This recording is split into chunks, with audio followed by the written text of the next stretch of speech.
Screen पर जो घर आप देख रहे हैं, इसकी कीमत करीब 3 करोड़ रुपए है। लेकिन ये कोई आम बंगला नहीं है। ये घर एक खून की वजह बन गया। हाँ, आपने सही सुना। इसी घर के लिए एक पत्नी ने अपने प्रेमी के साथ मिलकर अपने ही पति को मौत के घाट उतार दिया। पर क्या सिर्फ एक घर की खातिर कोई किसी की जान ले सकता है? क्या एक पत्नी इतनी बेरहम हो सकती है? चलिए, आपको इस सच्ची घटना की पूरी कहानी बताते हैं, शुरुआत से लेकर आखिर तक। 5 जून की बात है।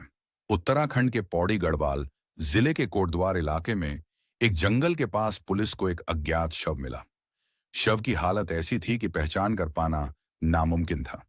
पुलिस ने जांच शुरू की, लेकिन तभी 17 जून को एक नया मोड़ आया। मृतक रविंद्र कुमार के भाई राजेश कुमार कोटद्वार कोतवाली पहुंचे और एक शिकायत दर्ज कराई।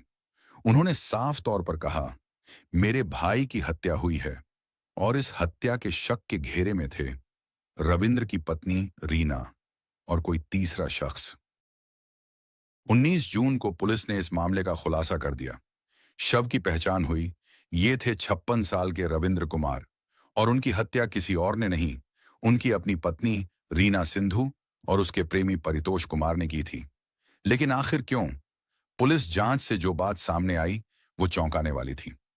रविंद्र मुरादाबाद की पौश कॉलोनी रामगंगा विहार में रहते थे। वहीं उन्होंने एक 3 मंजिला शानदार घर बनाया था, जिसकी कीमत करीब 3 करोड़ बताई जा रही थी। इस मकान से उन्हें किराए की अच्छी खासी कमाई भी होती थी। पर रविंद्र पर कर्ज बढ़ गया था, चेक बाउंस हो रहे थे, तो उन्होंने सोचा कि घर बेचकर कर्ज चुका दिया जाए। लेकिन यही बात पत्नी रीना को बर्दाश्त नहीं हुई। इसी दौरान रीना की मुलाकात होती है एक फिजियोथेरेपिस्ट से, परितोष कुमार। वो मरीज बनकर आया था, लेकिन बन गया प्रेमी। धीरे धीरे दोनों के बीच नजदीकियां बढ़ीं। रीना ने परितोष को अपने पति रविंद्र से भी मिलवाया और उसे अपना मुंह बोला भाई तक बता दिया। लेकिन पीछे से चल रही थी एक खतरनाक साजिश। 31 मई को रीना ने रविंद्र को नगीना, बिजनौर बुलाया, जहां परितोष का घर था। वहां पहले उसे शराब पिलाई गई और फिर एक फावड़े से बेरहमी से वार किया गया। रविंद्र की मौके पर ही मौत हो गई। फिर दोनों ने मिलकर उसका शव एक कार में रखा और उसे ले जाकर उत्तराखंड के रामनगर होते हुए कोटद्वार के जंगल में फेंक दिया।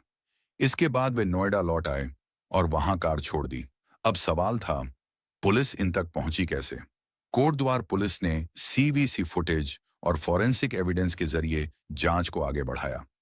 5 जून की फुटेज में एक संदिग्ध XUV 500 जंगल के पास जाती दिखी और थोड़ी देर में वापस लौट आती है। गाड़ी के नंबर से पुलिस सीधा आरोपियों तक पहुंची और दोनों को नगीना से गिरफ्तार कर लिया। पौड़ी गढ़वाल के SSP लोकेश्वर सिंह ने कहा, पोस्टमार्टम में ये पाया गया कि उक्त शव पर काफी निशान हैं और कई चोटें भी हैं, जिससे कि ये प्रतीत हो रहा था कि शायद उक्त व्यक्ति का किसी ने मर्डर किया गया है। हमारी कोतवाली पुलिस की टीम के द्वारा धारा 103 BNS अर्थात मर्डर के अंतर्गत मुकदमा पंजीकृत। रविंद्र उत्तराखंड के डोईवाला के रहने वाले थे। पहली शादी से मनमुटाव के बाद 2007 में हरिद्वार आए और यहीं रीना से मिले। 2011 में शादी की और 2 बच्चे भी हुए। कुछ साल बाद दिल्ली की पुश्तैनी जमीन बेचकर उन्होंने मुरादाबाद में ये आलीशान घर बनाया। लेकिन कर्ज ने उन्हें बेचैन कर रखा था। वो इस घर को बेचकर एक नई शुरुआत करना चाहते थे, पर अफसोस, उन्हें ये नहीं पता था कि घर तो नहीं बिकेगा, लेकिन जिंदगी जरूर बिक जाएगी। तो क्या सिर्फ पैसों के लिए कोई अपने जीवन साथी का कत्ल कर सकता है? क्या प्यार, फर्ज और रिश्ते अब सिर्फ दिखावे भर रह गए हैं? एक ऐसा इंसान जिसने अपनी जिंदगी में 2 बार भरोसा किया, उसे दूसरी बार प्यार की जगह मौत मिली। रीना और उसका प्रेमी अब सलाखों के पीछे हैं। पर वो 2 मासूम बच्चे, उनका क्या कसूर था? जो भी अपडेट इस केस में आगे आएगा, हम आप तक जरूर पहुंचाएंगे। अगर आपको ये वीडियो जानकारीपूर्ण और झकझोर देने वाला लगा हो, तो इसे लाइक करें, शेयर करें और हमारे चैनल को सब्सक्राइब करना न भूलें। कमेंट करके जरूर बताएं, क्या 3 करोड़ का घर एक इंसान की जान से ज्यादा कीमती हो सकता है? मिलते हैं एक और सच्ची और चौंकाने वाली कहानी के साथ। तब तक के लिए अलविदा।